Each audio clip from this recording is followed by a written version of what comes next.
I see a lot of business owners that are kind of right on the fence of like, okay, well, I don't know if I want to sell it because I'm waiting for these next generations, yet somebody's coming, yet I need to have this major asset become part of my retirement portfolio, right? And so we encourage people to do a business valuation because you could at least know what that number is when somebody approaches you. Like if somebody approaches you and says, well, what would you sell the business for? And you say, oh, you know what, strategically, every year we get a valuation and it's $10 million.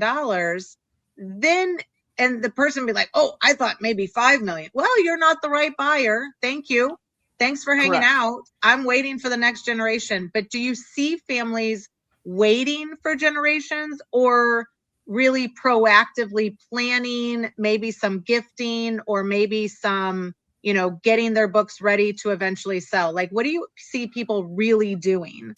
The vast majority kind of take a passive approach, which is I'm here to keep the business running. I'm not here strategically looking at the bigger picture of what this business could be if I were to sell it in 5 years or 10 years. They're thinking like I need to make this decision on if we're going to expand in 2026 or not. I need to make the decision if we're going to make these key hires, make these key salespeople, what that's going to be. They're not thinking, hey, the business is worth 10 million. And if someone approached me, I can also back it up and explain why it's worth 10 million. And I can show, we can get the NDAs and say, hey, here's all of our numbers to show you why it's worth that 10. So if someone was surprised, I thought it was only gonna be worth 5. Well, here's our proof. But that goes back to knowing the numbers and being ready in the beginning. If you're unrealistic in the beginning and you say 10 and they say 5 and you just go, okay, it's 5, but really it was 10, you just left $5 million on the table because you just weren't prepared. And it's simple conversations. Now, as far as thinking ahead and looking ahead, right, it is some of that, having the right partners, both internally and externally. We call them accountability partners, right? Who is kind of that management team that you have, whether they're family members or not, that are helping run the business, but who's outside of that business that's also helping you, whether it's the attorney who helped set up the business. Say if it's a more recent company in the last 5 or 10 years, maybe you still have a regular relationship with that attorney.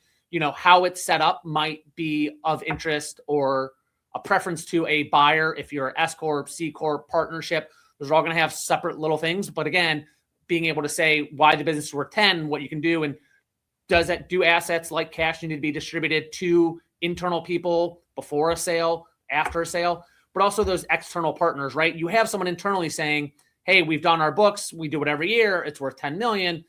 Maybe once every 5 years, 10 years, bring in an external auditor, a CPA of some kind to say, yeah, hey, we're just going to give a cursory review. We're going to make sure that what you're saying is true. And then we'll give our seal on it as well. Because then not only do you have that internal, you have that external one to say, hey, listen, this company, this big 4 company or one of the accounting firms validated all of our numbers. So it's not just us saying it's worth it. It's a third party firm as well.